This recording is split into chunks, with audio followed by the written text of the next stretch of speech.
आओ मित्रों, आज एक और नई कहानी के साथ चलते हैं। चैनल को लाइक एंड सब्सक्राइब करें और कमेंट में जय श्री कृष्णा लिखें।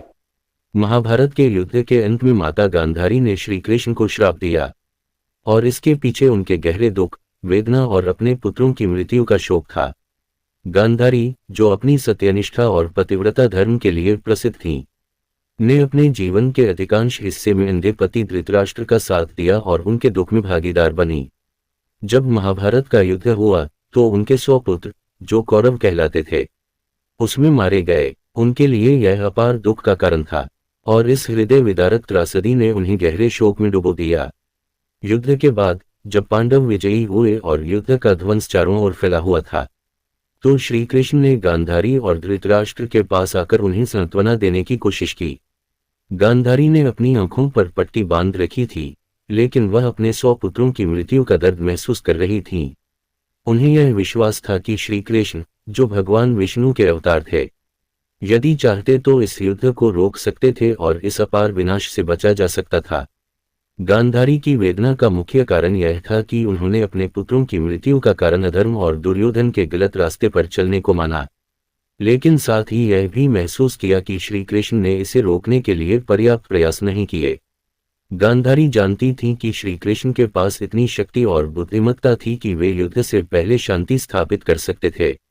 श्री कृष्ण ने पांडवों और कौरवों के बीच शांति स्थापित करने के कई प्रयास किए थे, लेकिन यह सफल नहीं हुआ क्योंकि दुर्योधन और उसके सहयोगियों ने युद्ध का रास्ता चुना। जब गांधारी ने श्री कृष्ण को देखा तो उनका गुस्सा और दुख चरम पर था। वह अपनी मटरों में बुरी तरह से आहत थीं और उन्हें लगा कि श्री कृष्ण, जो सर्वशक्तिमान थे, ने जानबूझकर इस युद्ध को होने दिया और इसके विनाश को नहीं रोका। इसी भावनात्मक उबाल के कारण गांधारी ने श्री कृष्ण को श्राप दिया।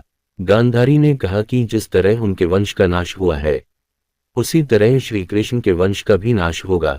उन्होंने यह भी कहा कि जैसे कौरवों का विनाश हुआ, उसी प्रकार यादव वंश का भी विनाश होगा। इस श्राप के पीछे गांधारी का यह विश्वास था कि श्री कृष्ण ने युद्ध को रोका नहीं और इसलिए उनके वंश को भी इस विनाश का सामना करना पड़ेगा। श्री कृष्ण ने गांधारी के श्राप को स्वीकार कर लिया क्योंकि वह जानते थे कि जो हुआ वह नियति के अधीन था। भगवान होने के बावजूद उन्होंने गांधारी के श्राप को अपने कर्मों का परिणाम मानकर स्वीकार किया और यादव वंश के विनाश को अवश्यंभावी माना। गांधारी का श्राप अंततः सत्य साबित हुआ। महाभारत के युद्ध के कुछ समय बाद यादव वंश में आपसी कलह और मतभेद पैदा हुए, जो अंततः उनके विनाश का कारण बना। श्री कृष्ण ने अपने वंश के पतन को देखा और अंततः अपने जीवन के अंतिम दिनों में उन्होंने इस श्राप को स्वीकार किया। यादवों के बीच शराब पीने के कारण विवाद हुआ और आपस में लड़ाई शुरू हो गई, जिससे यादव वंश का विनाश हो गया। श्री कृष्ण ने स्वयं भी इस विनाश को होते हुए देखा और अपने जीवन के अंतिम समय में जंगल में चले गए, जहां एक शिकारी के तीर से उन्हें मोक्ष प्राप्त हुआ। गांधारी के इस श्राप में उनके पुत्रों की मृत्यु का दुख, पांडवों की विजय और युद्ध के विनाश का प्रभाव स्पष्ट रूप से देखा जा सकता है।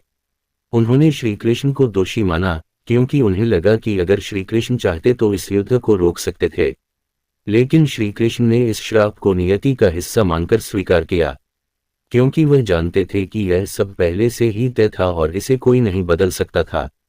इस प्रसंग से यह भी स्पष्ट होता है कि महाभारत का युद्ध न केवल बाहरी युद्ध था, बल्कि यह मनुष्यों के भीतर के संघर्षों, मोह, माया, अहंकार और धर्म अधर्म के बीच का भी युद्ध था।